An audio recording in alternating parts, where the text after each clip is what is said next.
Please rise.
You may be seated.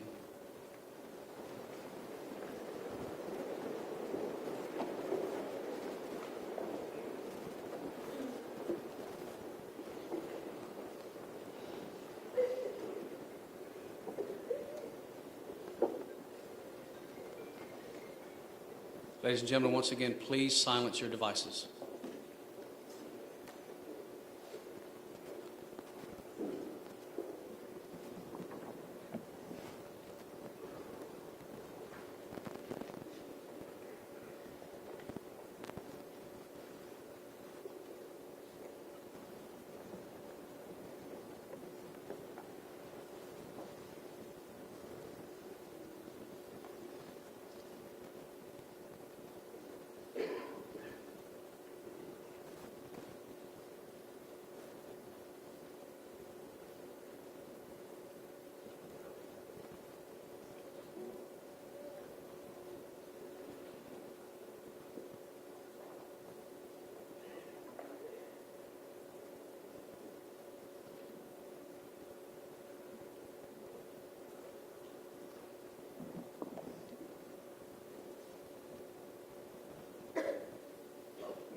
Good afternoon.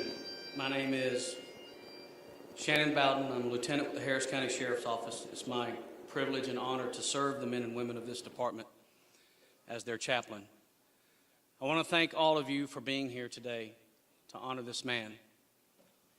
This is a sanctuary full of people who have come here to pay tribute to a true testament of what it means to be a peacekeeper, to be a peacemaker, to be a peace officer, and to be a warrior, a husband and a father, a friend and a brother.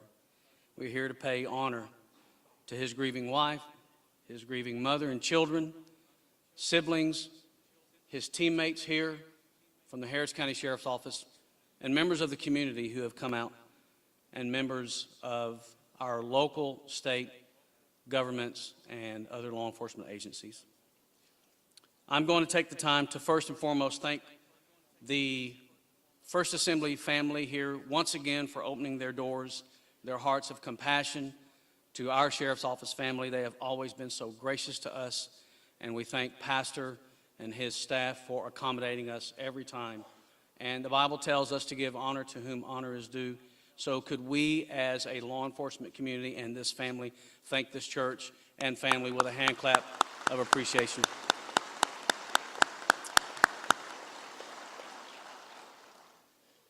I'm going to take the time to also thank Sheriff Ed Gonzalez and his command staff for the overwhelming support that they have shown to this family during this time of grief.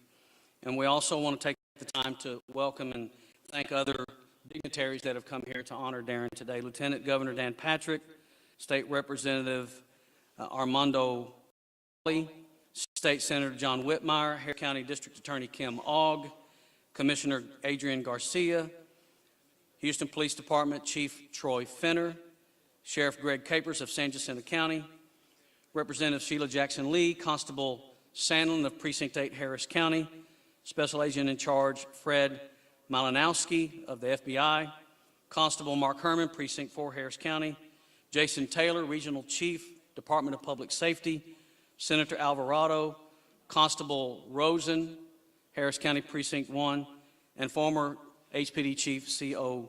Bradford. And if I missed anybody, then that was the list I was given. So we thank you for being here. If I missed you, would you please wave if you're an elected official or digger. Chief Cagle, County Judge Hidalgo, I see you. I'm sorry. Your name wasn't on my list, and I apologize. That's on me. I own it. Leadership owns mistakes, and that was my mistake. I'm going to share with you our order of service today.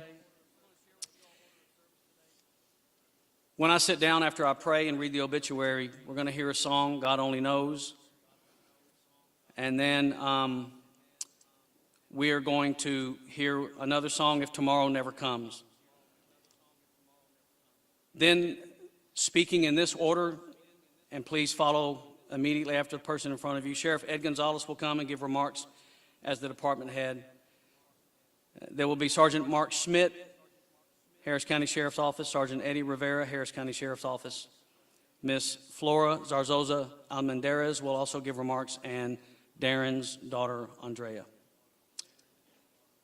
I'm going to come back up here in just a second, and then we're going to hear God Only Knows here right now, because I'm going to share the obituary and a special poem that one of Darren's teammates wrote, and I think it would be appropriate after we hear this song, and then I'll pray for us.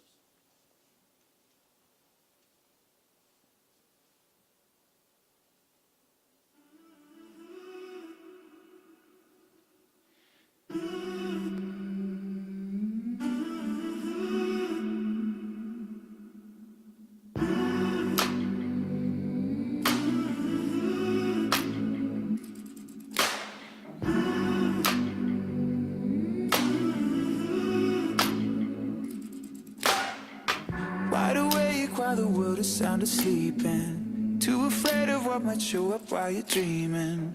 Nobody sees you. Nobody will believe you. And every day you try to pick up all the pieces, all the memories, they somehow never leave you.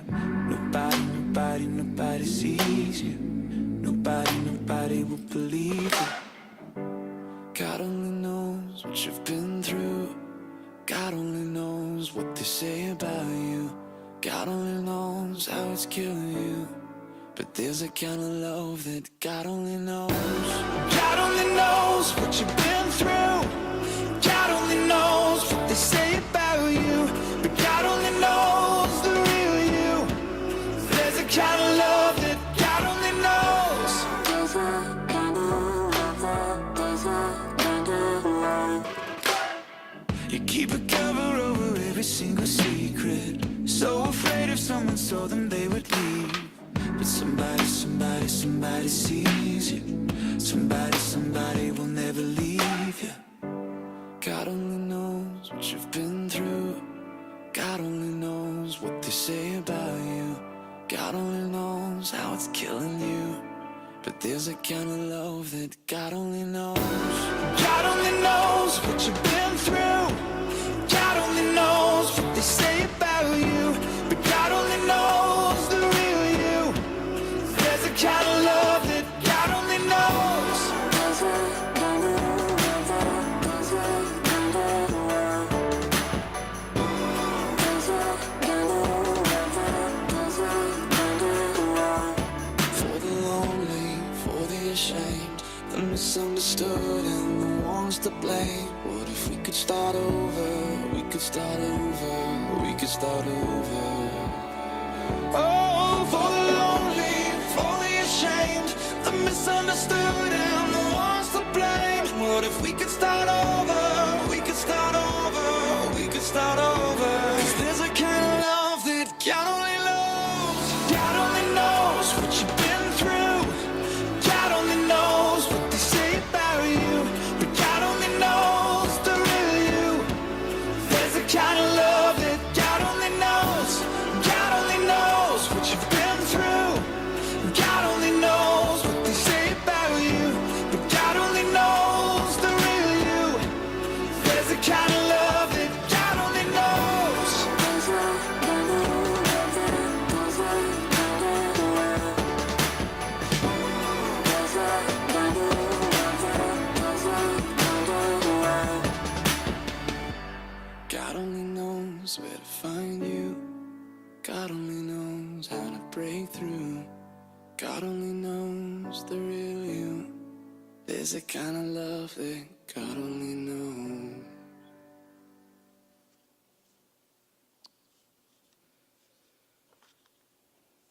Deputy Darren Almendarez, 51, a native Houstonian, entered into eternal rest on March 31st, 2022. He was born on August 15th, 1970, to Mary Helen Martinez and Abraham Almendarez Sr. Darren graduated from Austin High School and attended Houston Community and San Jacinto College. Darren attended the Harris County Sheriff's Office Peace Officer Academy, basic class B199, and graduated in 1999 and later earned his Master Peace Officer certification. Darren had a great 23-year career with the Harris County Sheriff's Office, working as a patrolman in District 3, a field training officer, a certified instructor. He was an investigator for the Multi-Agency Gang Task Force, which included the Federal Bureau of Investigations, and as an auto theft task force investigator. Darren made the ultimate sacrifice doing the job he loved, serving the citizens of Harris County and protecting his family. Darren once said, "I'm not going to say I'm the best, but I'm dang good at what I do, and I'm proud of it." And he was. He was a great cop. He really was the best. Anyone who ever worked with him would agree with that. Darren would go the extra mile to help a victim get justice or just lend a helping hand to someone in need. In his free time, Darren enjoyed saltwater fishing, traveling, barbecuing, working in his yard, woodworking, and he was a football fan cheering for both Houston Texans and the Dallas Cowboys. He's one of those guys. Darren met Flor in 2010 at an East Aldine District meeting, and they later married. Darren was an avid animal lover who cherished his fur babies as well. Nico, Bambi, Dale, Pipa. That is the right pronunciation, right? It wasn't Pipa, was it? Did Pipa? Okay, I'll make sure. Stella, and Petunia. That was probably a pit bull. I mean, what other dog are you going to name Petunia? I'm just teasing. It's good that we laugh, y'all. It's good. Laughter doeth the heart good like a medicine, okay? It's good for us to laugh.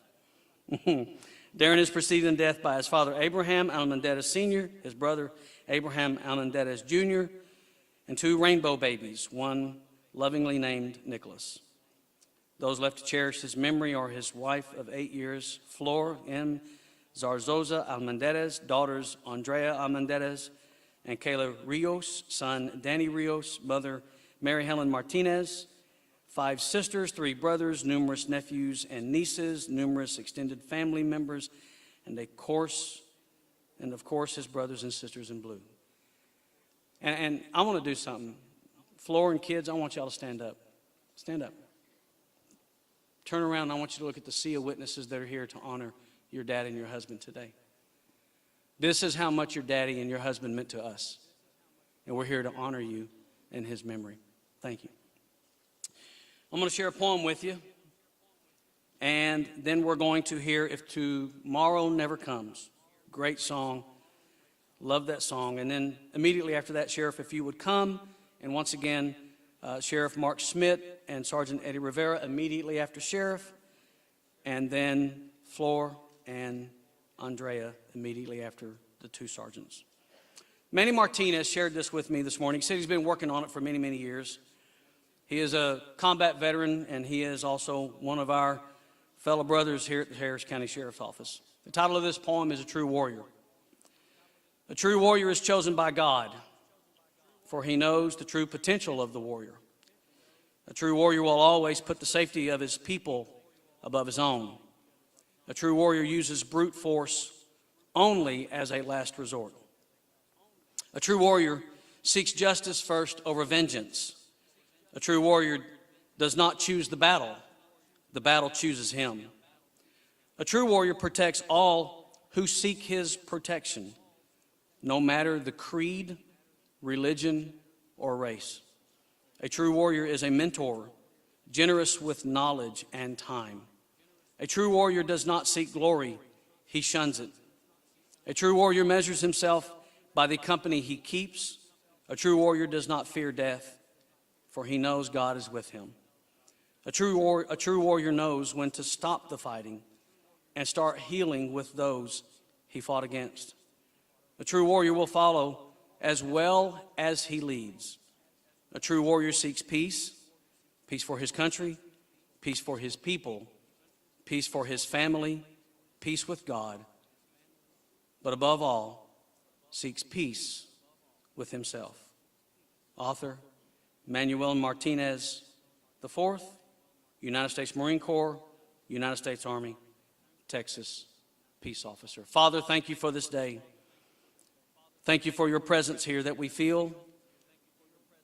Thank you for the comfort that you bring through the person of your Son, Jesus, and the power of the Holy Spirit.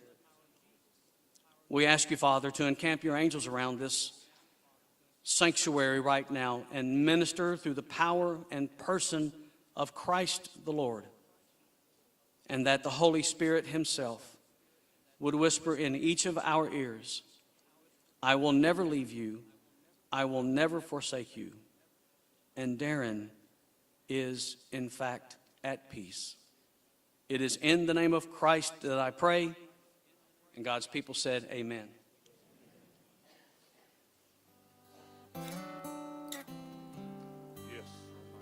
Sometimes late at night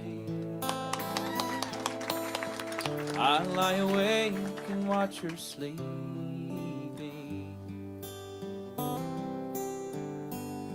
She's lost in peaceful dreams, so I turn out the lights and lay there in the dark. And the thought crosses my mind, if I never wake up in the morning, would she ever doubt the way I feel about her in my heart? If tomorrow never comes, Will she know how much I loved her? Did I try in every way to show her every day that she's my only one? And if my time on earth were through, and she must face this world without me, is the love I gave her in the past gonna be enough to last if tomorrow never comes? 'Cause I've lost loved ones in my life who never knew how much I loved them. And now I live with the regret that my true feelings for them never were revealed. So I made a promise to myself to say each day how much she means to me, and avoid that circumstance where there's no second chance to tell her how I feel. 'Cause if tomorrow never comes, will she know how much I loved her? Did I try in every way to show her every day that she's my only one?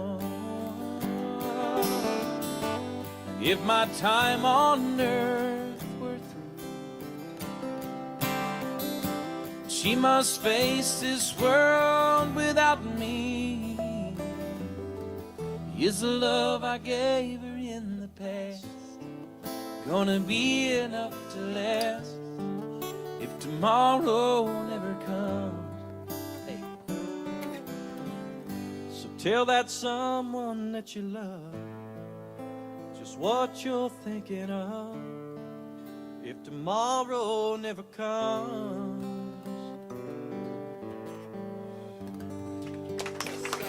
Garth Brooks. Kim Basie.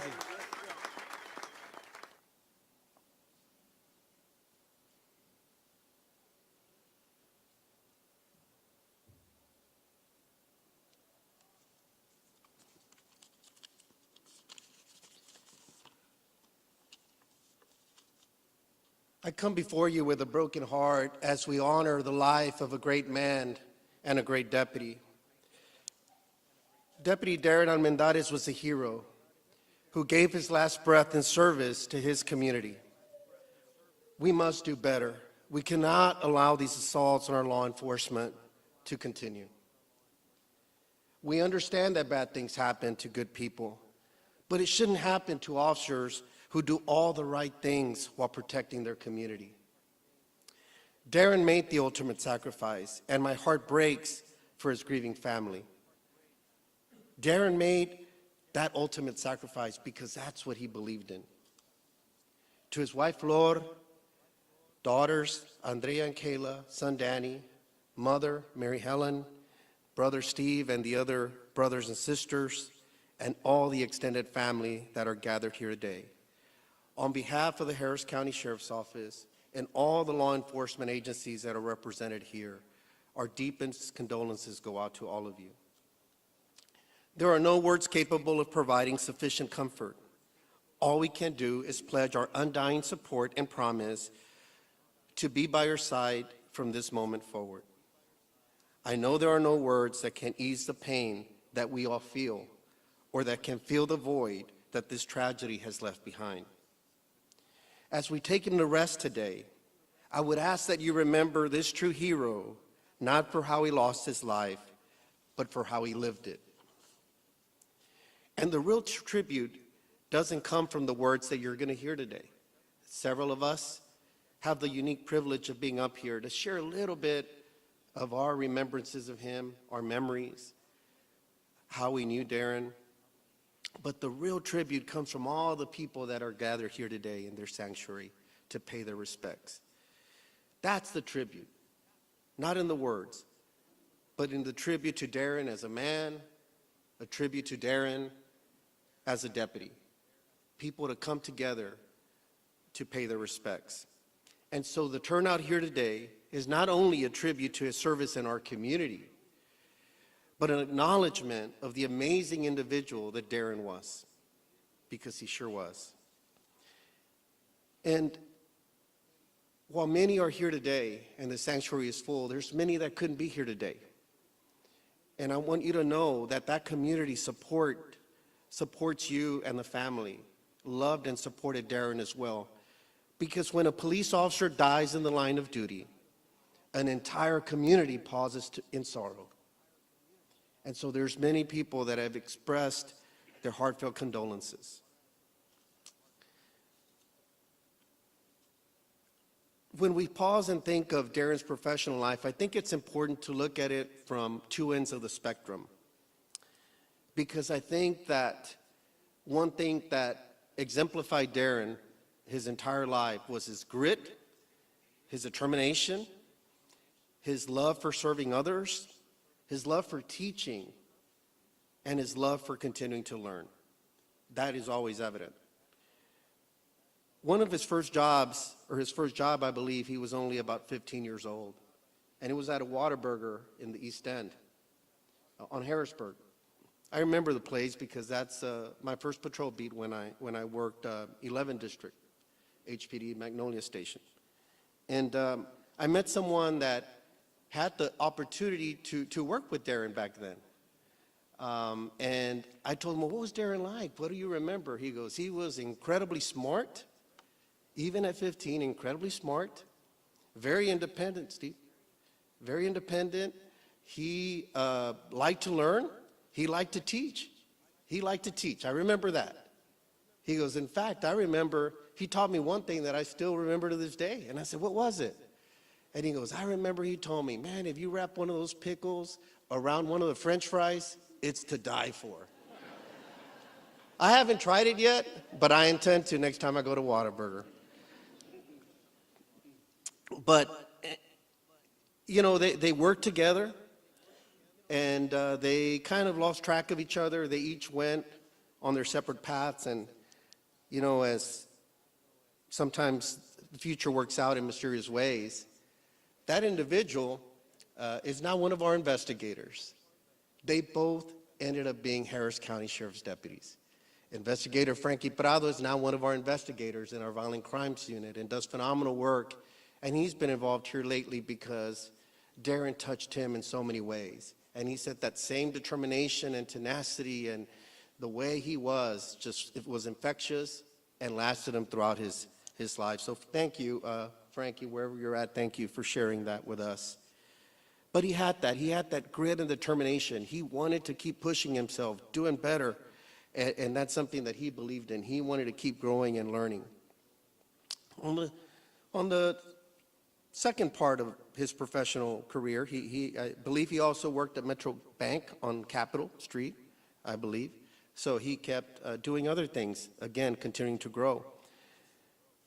But eventually he would find his true calling, and Darren was a great cop. Law enforcement was made for Darren, and he was made for this career. Darren loved being a deputy, and he took pride in serving his community, and he took his job very seriously. He distinguished himself as a stellar deputy and investigator through his performance. Everywhere he worked, whether it be anti-gang operations with the task force, whether it be being a field trainer in District 3 in the east part of Harris County, he always gave it his best. He liked teaching people. That's why I think he was an FTO. And he did phenomenal work everywhere, even through visiting his desk recently. I saw his reading glasses there, the cases he was working on. He was still giving it his all and breaking down those crews, those chop shop crews in East Harris County and everywhere, just really being a phenomenal investigator. And when he went to auto theft and they interviewed him, he just blew everybody away with his knowledge, with his smarts. And very soon he was teaching other people how to do the job, how to do the work. And again, a testament to being a lifelong learner and being a teacher. And that's something that he always did. He was definitely a shining star for the Harris County Sheriff's Office. Now, he was a remarkable man, and he did many things wonderful, but not everybody's perfect. And there were a few things that weren't his strong suits. One thing was his Spanish. His Spanish was not very good. Flor, we talked a bit about that. And Montes was sharing a story. One of his best friends was telling me a story that they were on a patrol and that they had to translate and so, sure enough, he started trying to translate. Darren started trying to translate, and the guy was just listening and staring at Darren, and so was Montes. And then after about a 5-minute dialogue, the person they were interviewing kind of turns to Montes and says, "¿Qué dijo? What did he say?" And Montes, who speaks Spanish, said, "I don't even know what he said." And here recently, they were reminiscing that he had a witness or someone on intercom, and he was talking to them at the office. They're kind of desk mates. They sat next to each other.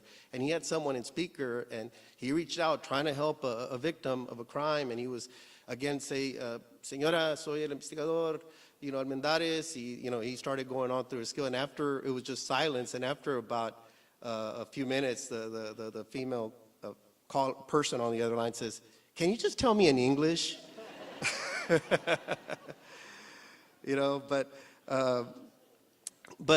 again, Darren was a remarkable man, whether it be fishing. He also liked to barbecue. We're always having barbecues.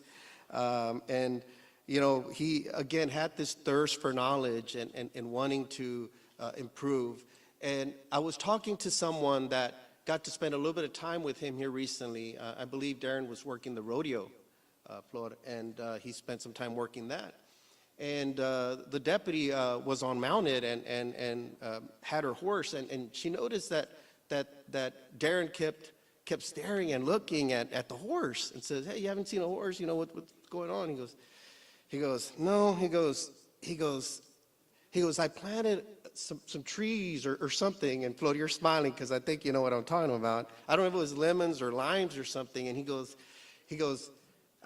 "I used some horse manure, and it grew some big lemons or limes." So was it, Flor, lemons or lemons? And he was just astounded. And ever since then, he was fixated on getting more horse manure because he wanted to keep growing them. And on that particular day, just wasn't his day because the deputy said the horse was just wasn't pooping.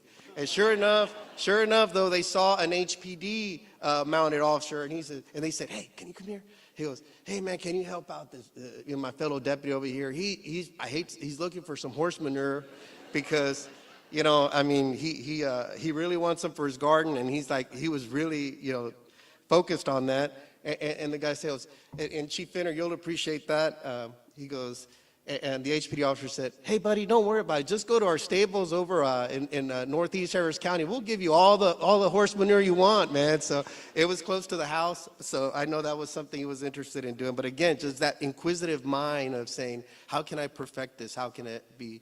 How can I do more?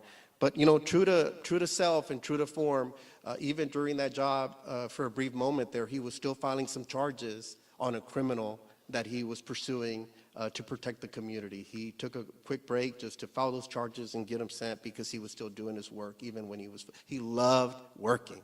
He loved working. And Steve, sometimes I know you said he had to kind of turn it down a little bit, because he was like, "Hey, just relax a little bit," because he was so passionate and intense about it. But it's very hard to say goodbye, and we don't want to. But we need to remember that Darren touched so many lives, so positively. And so he will live in our hearts, minds, and actions of us all. He leaves an amazing legacy behind.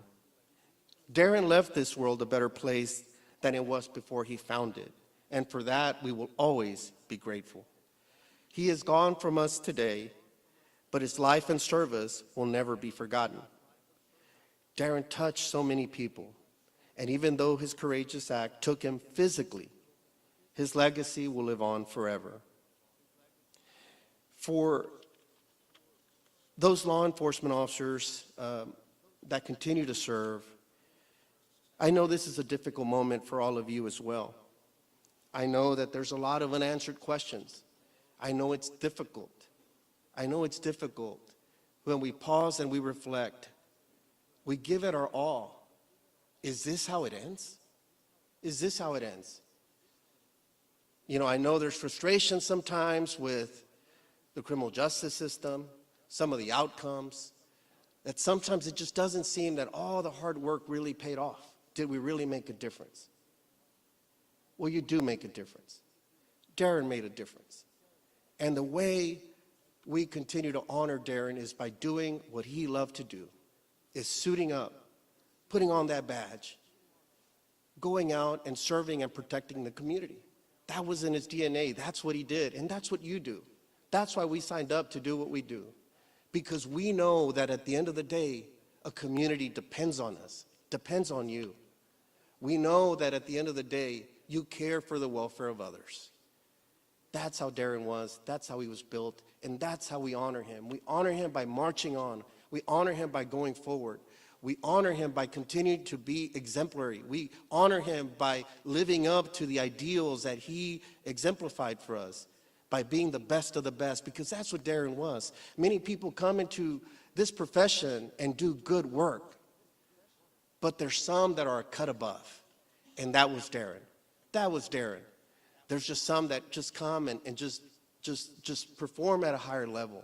And so I encourage all of you, myself included, is let's do better. Let's continue to strengthen our resolve, to go out there and be that thin line between those that are good and those that are out there harming others. Because that's our calling and that's what we do.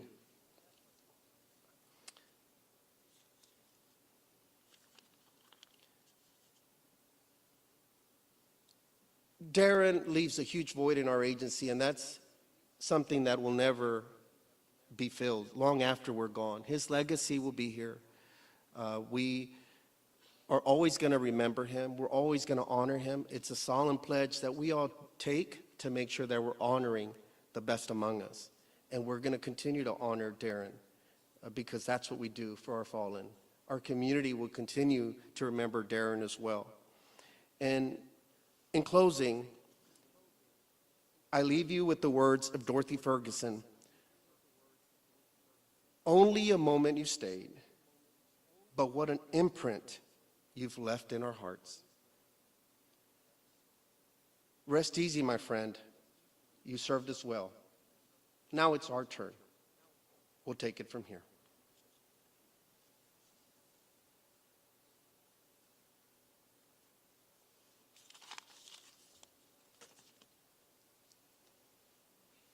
Thank you, Sheriff. As Sergeant Schmidt and Sergeant Rivera are making their way up here, I wanted to share a story with you from that night that Darren was taken from us.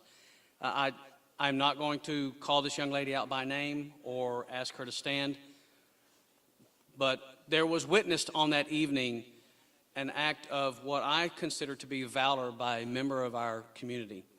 A young lady who was working at Jovi's that evening saw the incident go down and went to Darren and took her apron off and put pressure on his wound to try and save his life.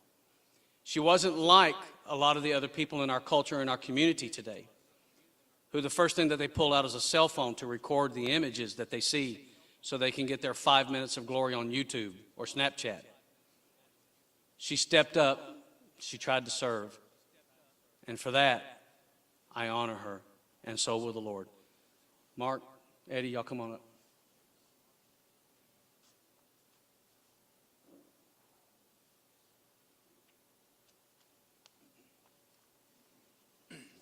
Good afternoon. What a tribute to an awesome officer. Thank you all. I'm Sergeant Mark Schmidt, of course, with the Harris County Sheriff's Office. Been here for a couple of years, and standing next to me, his current supervisor, Sergeant Rivera. So a little, if I falter, I apologize right now, because we were close. I met Darren in 2009. At that time, the sheriff's office was forming a new gang unit, and I was blessed with being one of the 2 sergeants to start that group. I was given the opportunity to have 4 investigators, 1 from each district. Back then we had 4 districts. And Darren came to us from District 1, just reading all his cases, his reports. He stood above all from the get-go before he even came to us. When I met with him for the first time, he was very well-spoken, very professional. The guy just wanted to do the right thing, do the job, and put bad guys in jail. Darren had also been in the honor guard at that point. What an awesome way to pay tribute. And he had been, as the sheriff said, an FTO. So with the new side of this gang unit, our side, at that point he was plain clothes, and that rocked for about a year. And then at one point, about a year later, we got moved to a different bureau.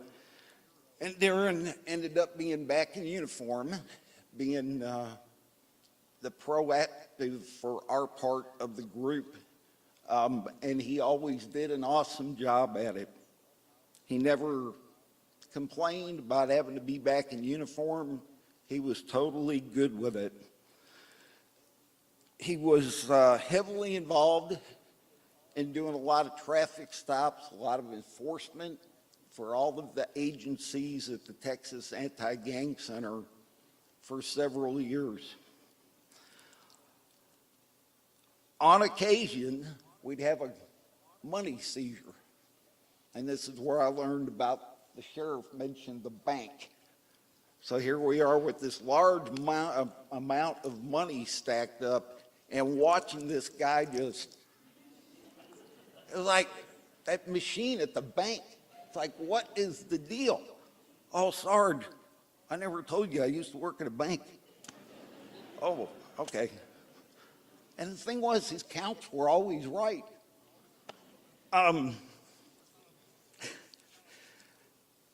Moving forward, we, hey, all agencies suffer this, so I'm not getting down on Harris County. Occasionally, we'd have computer or IT issues. And it became apparent he was very skilled at that too. You ready for it? Yeah, okay. Darren, where'd you learn how to do that? Oh, I was the IT guy at the bank too.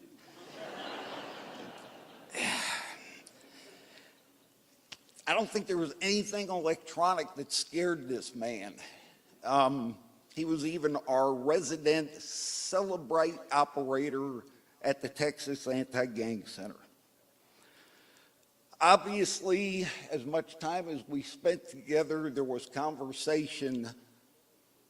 Why did you come to the sheriff's office, Darren? And he said as long as he could remember, he wanted to be a police officer, to do the right thing and to help people. And it was very evident, as Sheriff touched on, this wasn't just a job, it was a calling. Darren is one who we refer to as a cop's cop. He never backed away from work, and if a particular case needed more time, he took the time. He always wanted to train to be better, and if someone was in need of help, he was always there, and he would help train them. He always went above and beyond, and if you wore a badge, you were not a stranger, you were a brother. I can appreciate as a supervisor, and I'm sure many of the supervisors here today can appreciate this too, if he wasn't sure of how something should work, he was not shy about coming to ask for advice. We lost him from our group in about August of 18. There had been an opening on the FBI side in the multi-agency gang task force.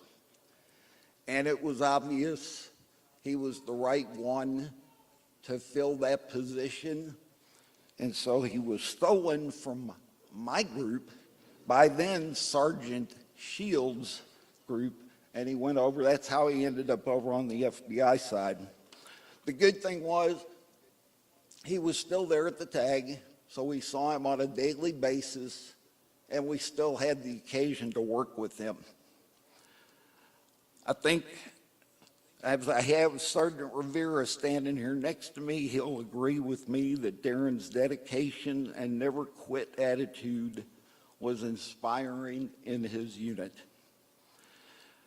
I also, during the time that we worked together, learned that he was a bit of a connoisseur when it came to restaurants.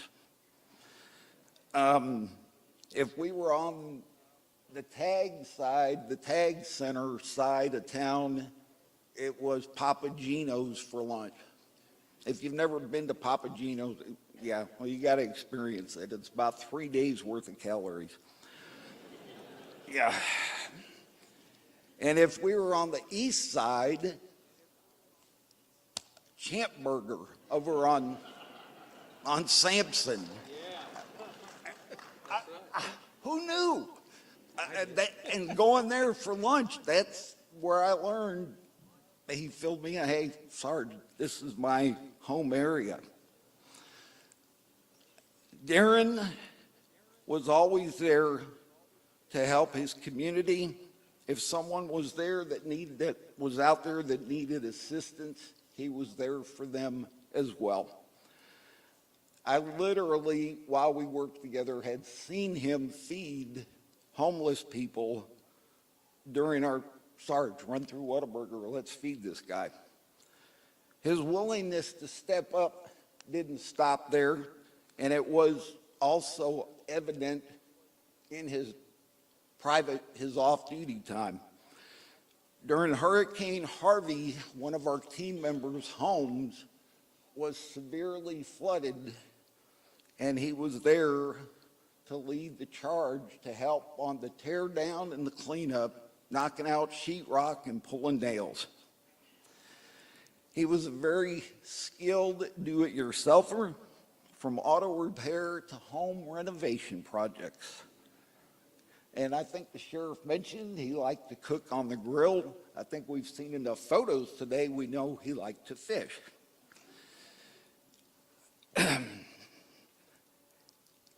On the subject of fishing, I have got to mention this photo. I tried to find it, but we haven't been able to find it yet.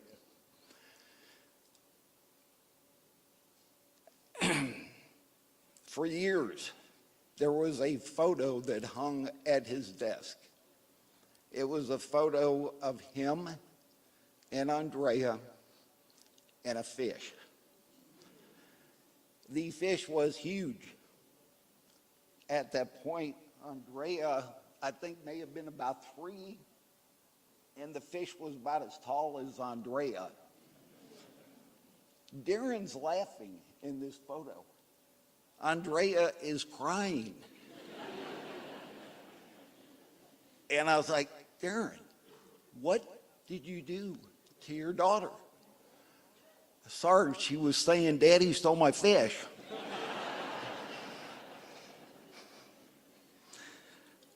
Andrea,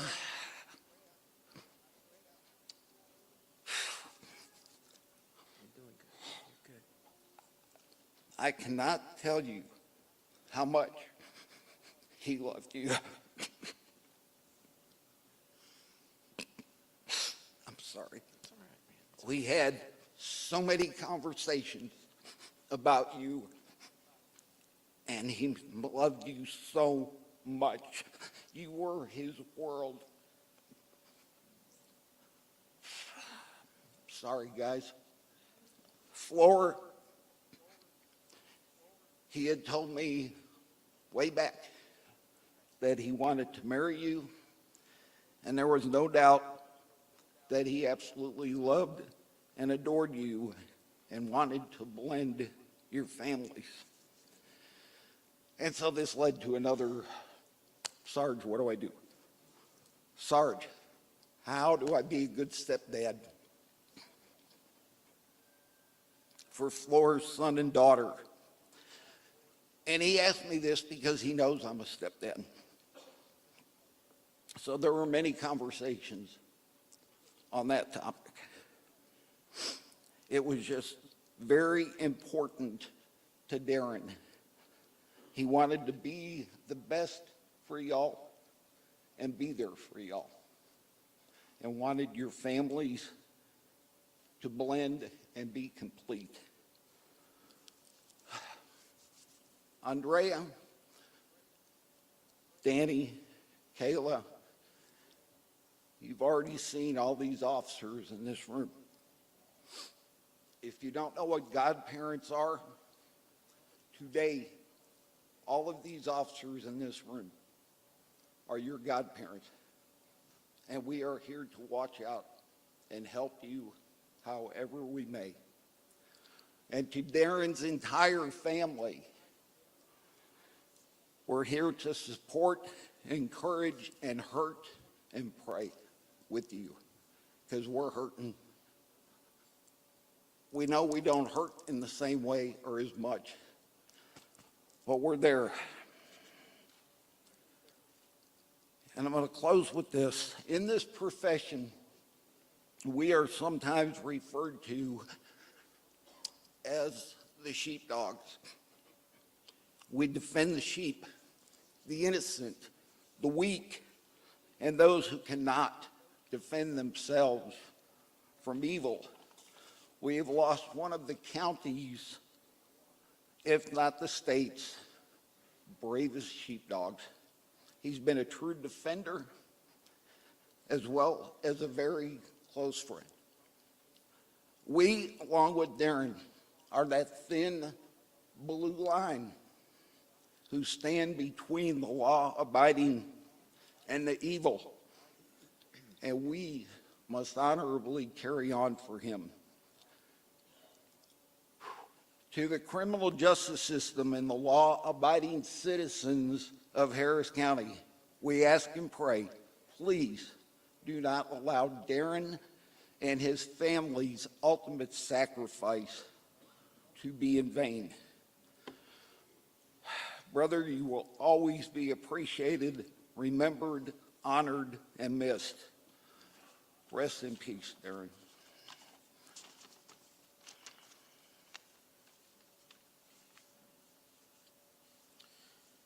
My name is Sergeant Eddie Rivera.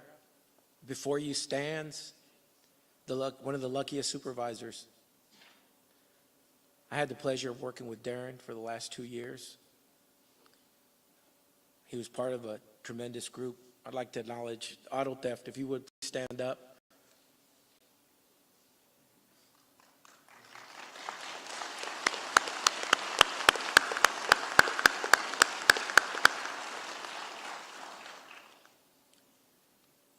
So I had the pleasure of working with Darren in District 3 as I was a supervisor out there for about 8 years. And on and off, I'd seen him running with Sergeant Schmidt and the rest of his guys.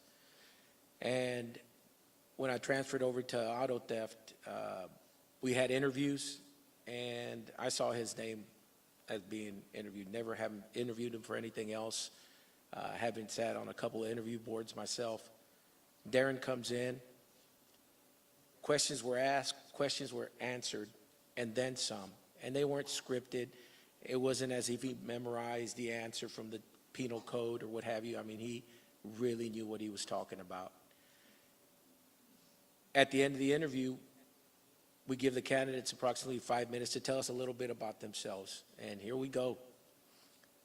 He rattled on this and that, and then he pulled out a folder that he had on his side and said, these are all the schools I've gone to, 1 page, 2 page, 3 page. These are all the programs I'm proficient in, this and that. Me sending a text is as far as I go IT-wise, but this guy was, wow. He stands up, he shakes our hands, and he walks out the door. And I looked at Sergeant Stamper and Lieutenant Sandy Chapa and said, I recall saying, is there any question? I mean, wow, mind's blown. Darren came to work with the rest of the guys out there with me on the east side, and the collaboration that went in on that office on a daily basis, both professional and, you know, on the side, you know, stuff over the weekend and stuff like that. Just, I mean, it was a well-oiled machine.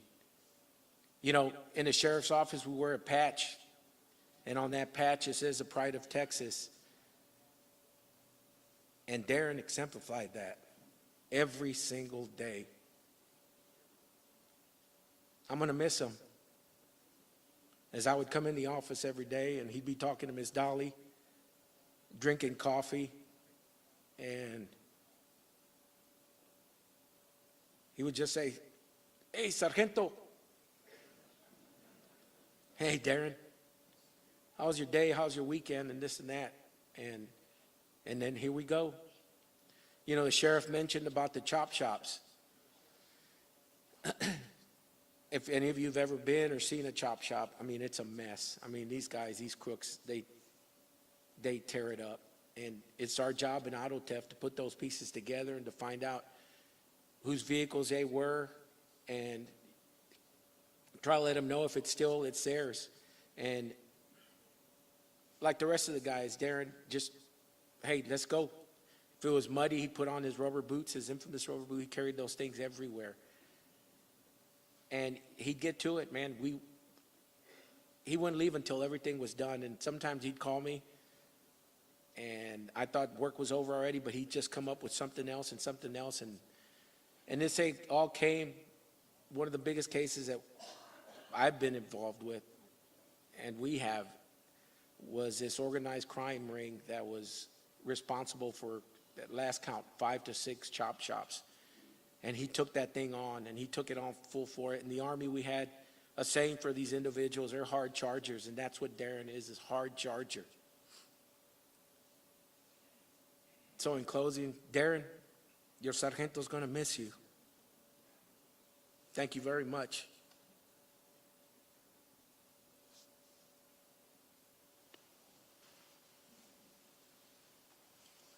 This time we're going to have Floor and Andrea come up, and Dr. Savelle is going to help them up the steps. She has requested that the pallbearers come to the platform and stand behind her and Andrea as a show of support. Hey, Eddie, it's a good thing in that packet that Darren submitted that he didn't say that he was fluent in Spanish, based on what we've heard so far. Good words, man, good words. Come on up, ladies.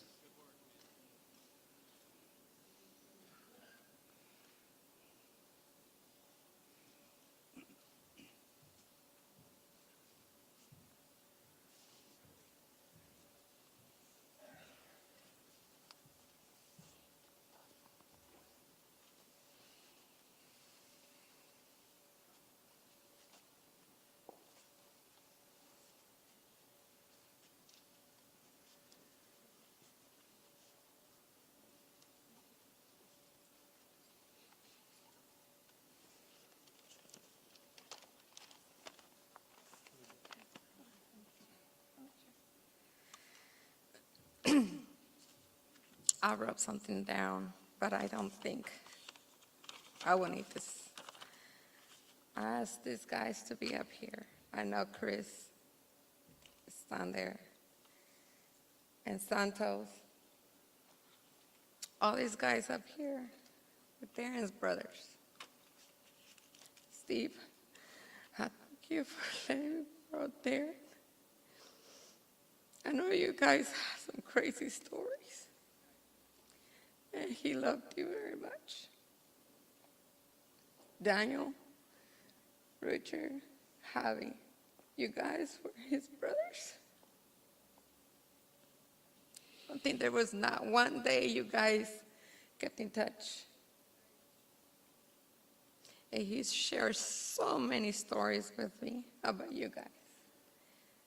Sad, funny, crazy stories.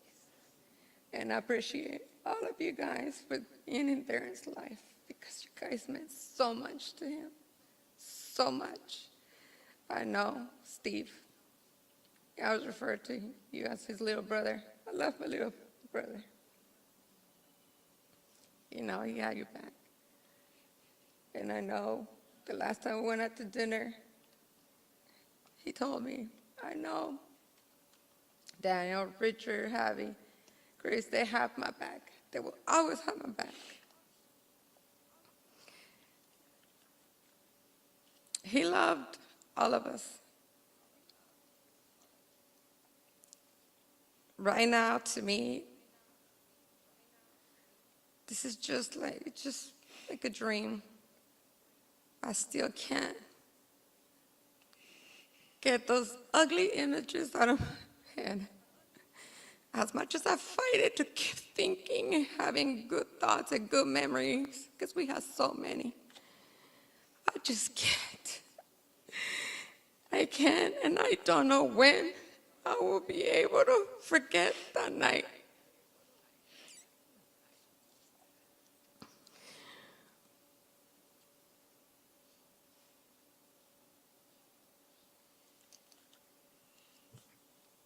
I wrote this letter.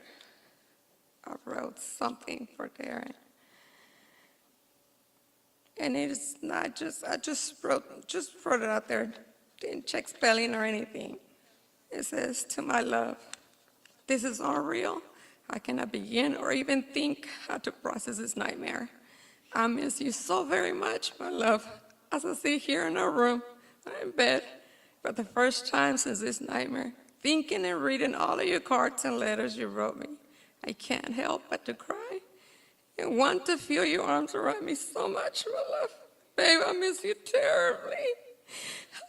I can hear your voice whispering to me how much you love me. And I can't help it, but I want you back by my side. Babe, I miss you so much. I miss you so much, and I love you. Our last conversations in Galveston about our wedding, they never happened. You asked me what I loved about our relationship, and I said every good or bad, because all of that has made this relationship so strong. He said to me, babe, and that's why I'm so in love with you, because the way you love me, you always said to me, Darren, I never had a home. I never owned a home. I never had a home. I never had a real family. You're my home. You are my family. You and the kids are my family.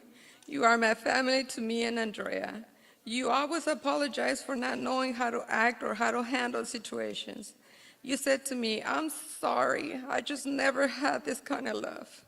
Now my job is to love you, be your protector. You said, and got upset sometimes because I didn't ask you for anything. I never asked Aaron for anything, nothing whatsoever. You always wanted to provide me with even the smallest detail. And I love that about you. Our dates, movie dates on Tuesdays, our fishing trips, when we didn't even catch anything, and when you overpacked for our trips. I love all these things about you. Physically, I know you are not here, but I want you here. I need you here. I just want to wake up from this bad dream. Your last words to me were, wait right here, babe, coming out of the store, and then you disappear on me. Then you said to me, run, babe. And I couldn't leave, turn away from you. I walked away. Your next words were, call 911, babe. I ran to you. And your next words to me were, I love you, babe. I can't breathe.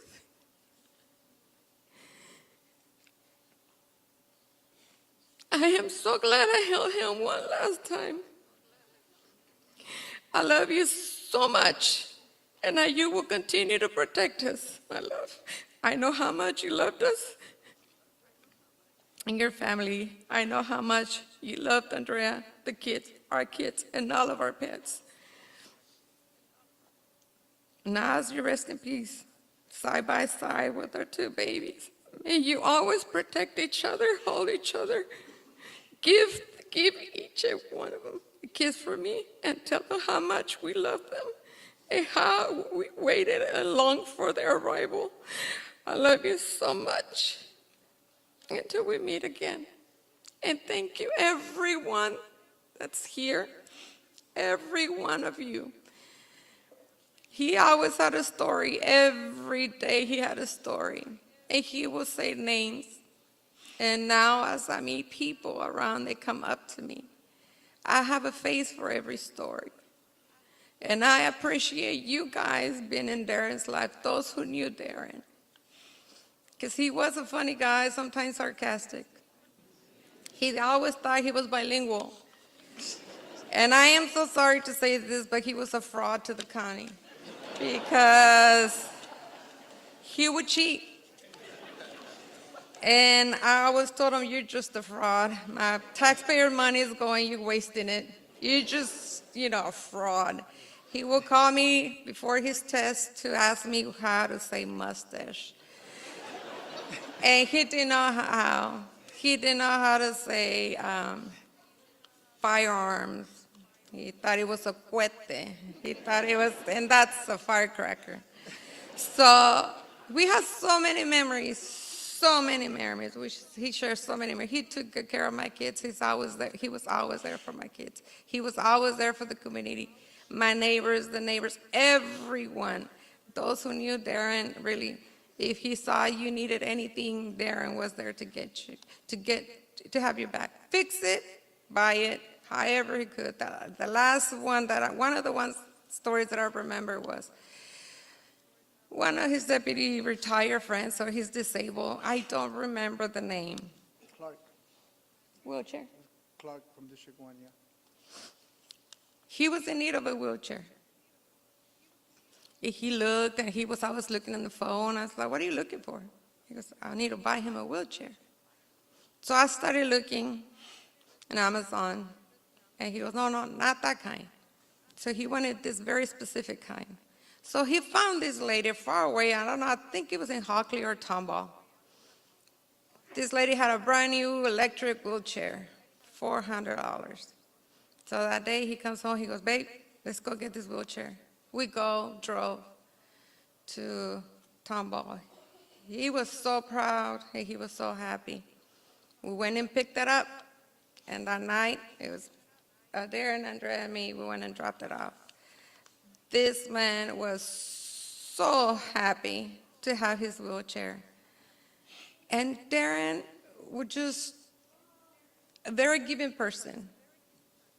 Even if you didn't have to ask him, even if he heard you mention something that you like, believe me, he'll get it. But believe me, this is so hard. I don't wish this upon anybody. Nobody. I don't eat. I think since Thursday, I think I've had like 6 hours of sleep. The most. And I sit there and I try to eat, and I can't eat because he's not eating. He loves food.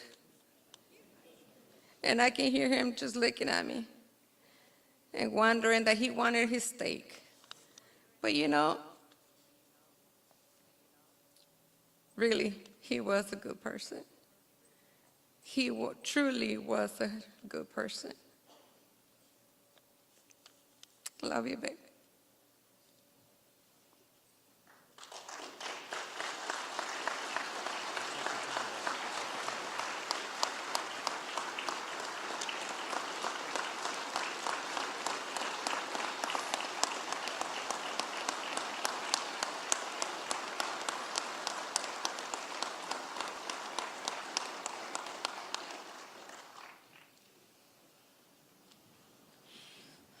I just wanted to share some memories that I had with my dad.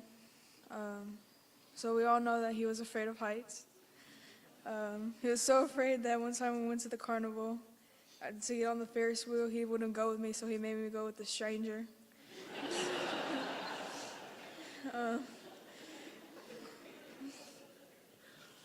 Another memory that I have of him is when we were living in the apartments, he would love to play soccer with me, even if it was just a paper ball that we rolled up on the floor. Even though I would always win, he would still play in the hallways. And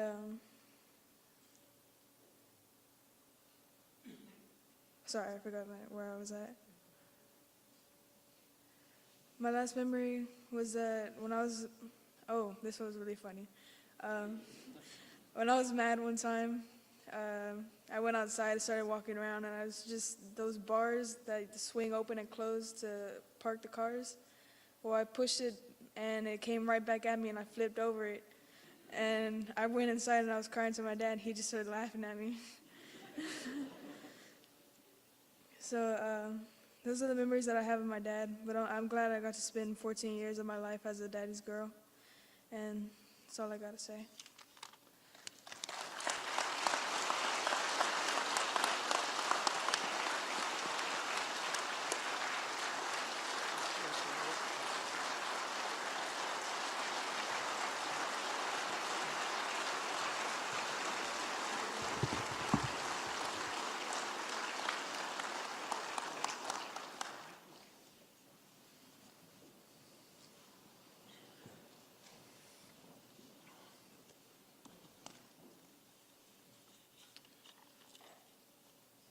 What a high honor to stand before you.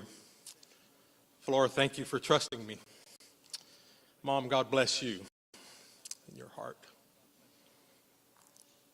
My prayer this morning is that may the words of my mouth, the meditations of my heart be pleasing unto you, O God, my rock and my fortress.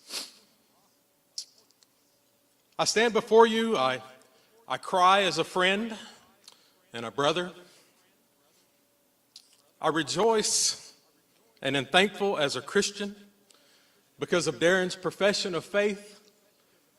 When he closed his eyes on the world the other day, he opened his eyes in a place called glory, in a place called heaven. That's our future hope. I stand before you as a minister to bring a word of comfort and a word of peace in a time and in a way only that our Creator can. So many times in life I stand and look at the sky and say, who am I that He's mindful of me? That's a song and a term, but really when you think about it, for any of us, who are we that He's mindful of us? The Creator of the universe that spoke it into existence cares for us as individuals, more especially when we're broken, more especially when the tears come down our face. The Creator of all that we know and see reaches right into our life and He's as close as our next thought to us, and I'm so thankful for that. As we gather to remember, Darren was different things to different people, so eloquently described over these last few minutes. But no matter the nature of our relationship with him, we're careful to give God praise and glory for having opportunity to walk this road called life with him.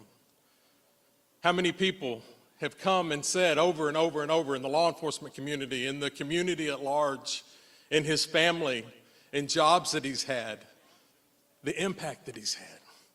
I'm even caused to remember his involvement with the Houston Livestock Show and Rodeo since 2010. There's a big group here. That was an extra job. But there's a big group here that life was impacted because he made a difference. The vice president of the rodeo wrote a letter expressing his sorrow and his gratitude for Darren, who worked in the outskirts of the rodeo, directing traffic and keeping people safe. But he made an impact. He made an impact, and for that we are grateful. The Reverend Billy Graham said after the Oklahoma City bombing, when tragedies like this happen, one of two things that we can do. We can either turn our heart cold and angry at God, or we can become tender and receive His mercy. My prayer is that you would allow Him to fill the void that's been created in your heart and in your mind. In a service much like this, for Deputy Darren Goforth, Dr. Young described our job assignment as deliver us from evil. So to my Blue family, that job assignment certainly has not changed. What you do and how you do it, what a high calling that you have, that you look in the face of evil in a variety of ways, in incredible sorrow and heartbreak, but you show up. And for that, we're grateful and we thank you that you continue to deliver us from evil. Darren could have easily avoided that situation, went on about his business, turned it over, called it in, had the patrol units come. He was called to this, to make an impact and to make a difference.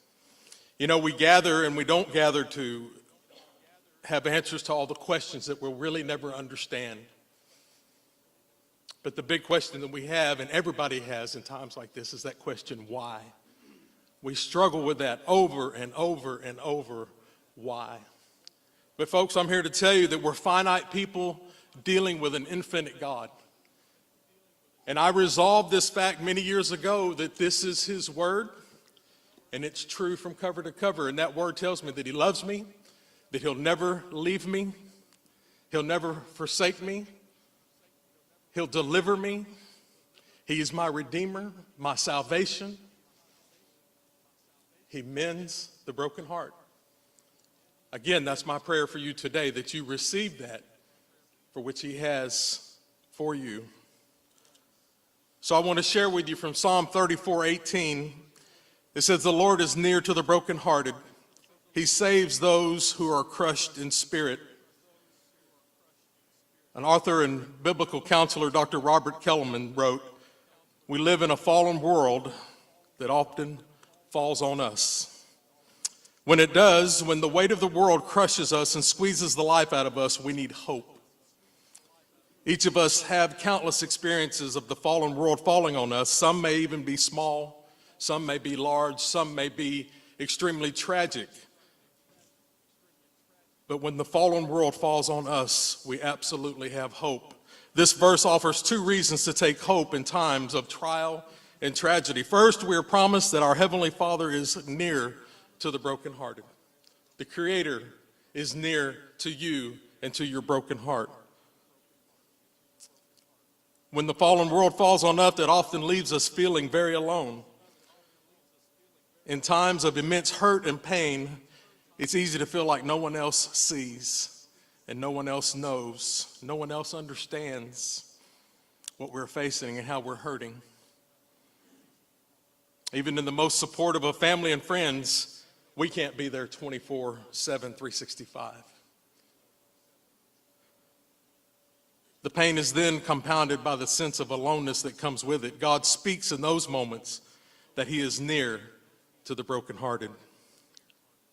He sees, He knows, He cares, and He does not forget.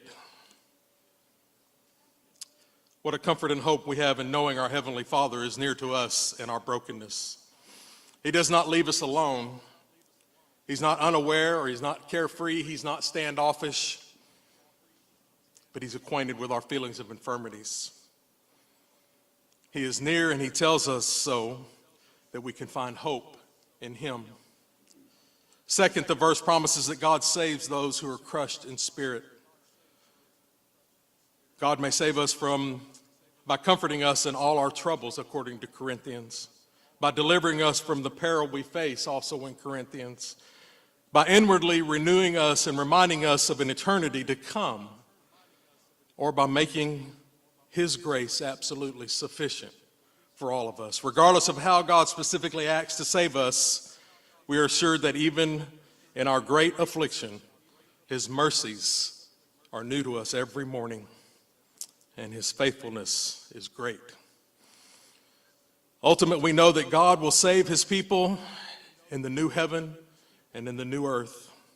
He'll wipe away all the tears from their eyes, and there will no longer be any death, no longer be any mourning or crying or pain, for the first order of things will have passed away.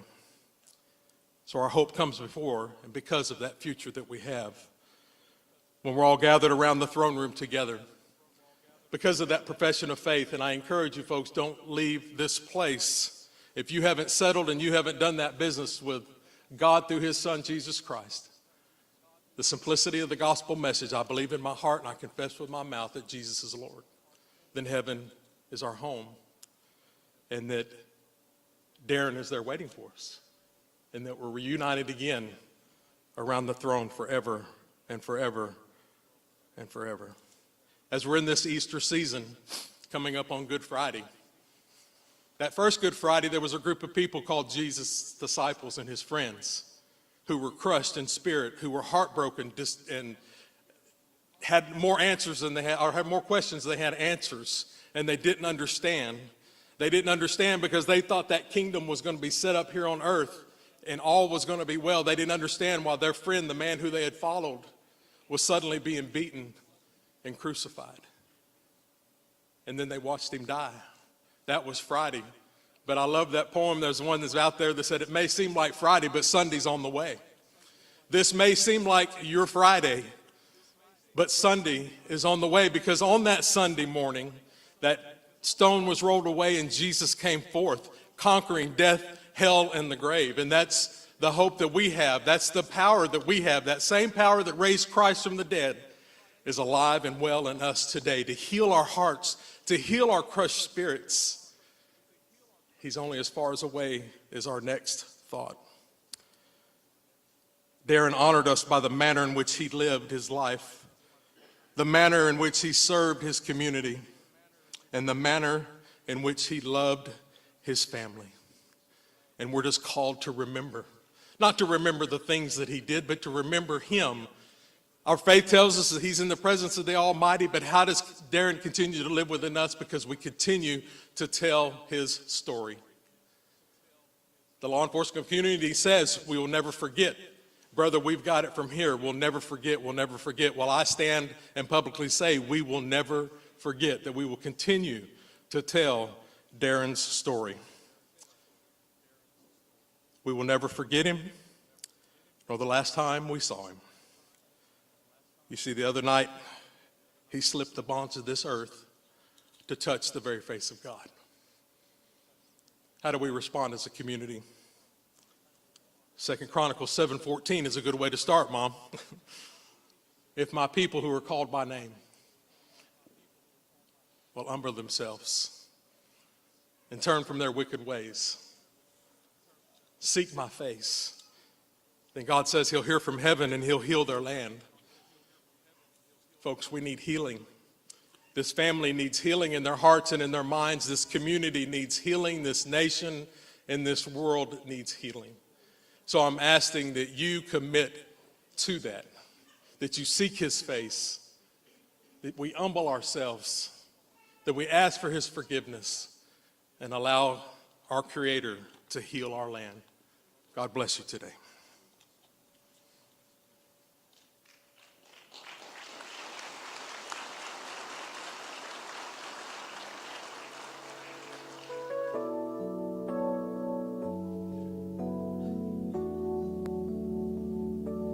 If I had only known it was the last walk in the rain, I'd keep you out for hours in the storm.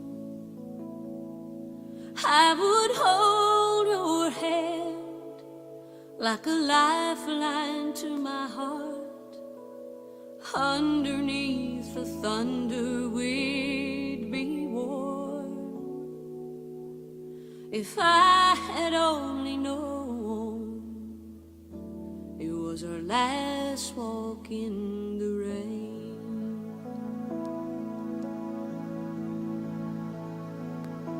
If I had only known I'd never hear your voice again, I'd memorize each thing you ever said. And on those lonely nights, I could think of them once more and keep your words alive inside my head. If I had only known I'd never hear your voice again.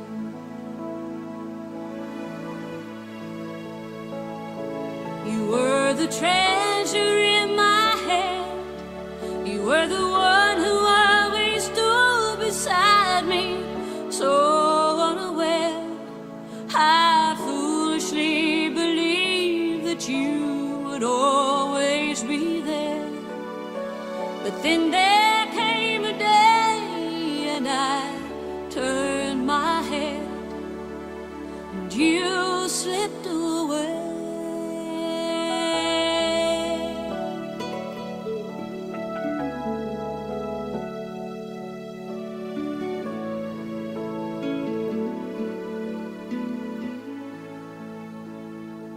If I had only known it was my last night by your side, I'd pray a miracle to stop the dawn. And when you smiled at me, I would look into your eyes and make sure you know my love for you goes on. If I had only known, if I had only known,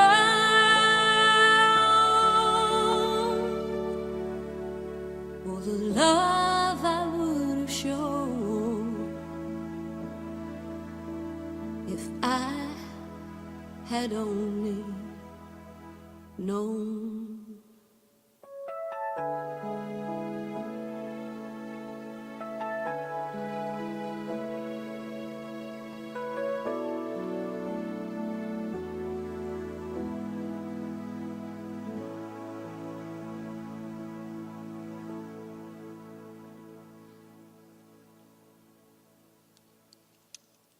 Before I give our dismissal orders, because we do not know, my encouragement to you also as a minister of the gospel of Christ is to leave no stone unturned when it comes to loving one another. To love those in your life well and intentionally. To be purposeful in showing, not just saying it, but showing it. Would you indulge this preacher and with sincere love from your heart, would you look to the person sitting next to you, whether you are a part of their family or not, and as a member of the human family created in the image and likeness of God, whom I believe Christ died for, would you just look at the other person sitting next to you and tell them, I love you, neighbor? Would you do that? We need more love in this world. Can I get an amen? Amen.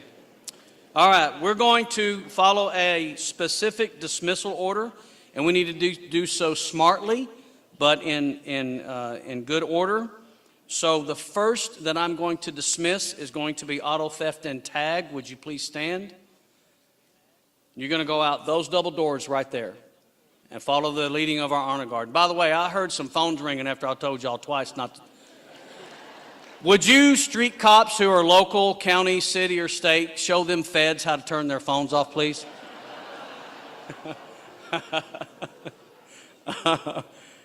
Just a little dig, just a little dig.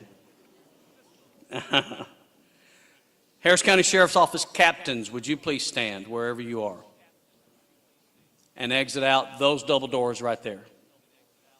Make your way to our honor guard commander so they can form you up. Visiting honor guards, they should all be up there. Would you please stand? Make your way out the double doors in the balcony, find your way down, and they'll form you up outside.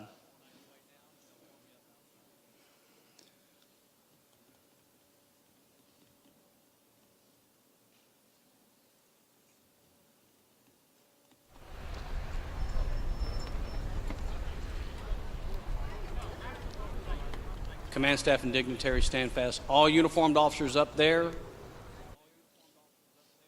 and uniformed officers who are non-command staff or dignitaries, please go ahead and stand. Make your way out as well through the balcony doors up there.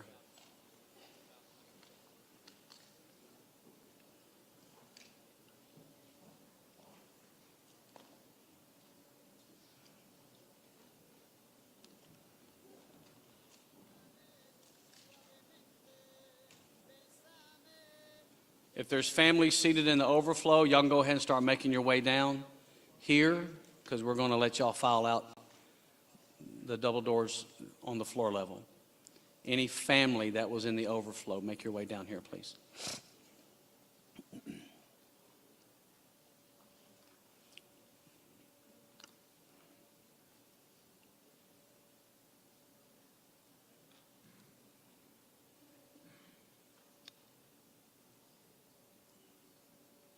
And while we are waiting for the uniforms and everybody to get outside, if any of our people who have the need to do so and it cannot wait, make your way to the facilities before we go outside for final honors. If you need to do that, but do it very quickly if you need to do that.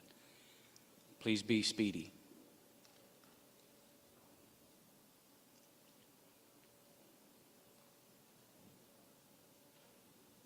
Command staff and dignitaries, please rise, make your way out those double doors, and honor guard will form you up outside.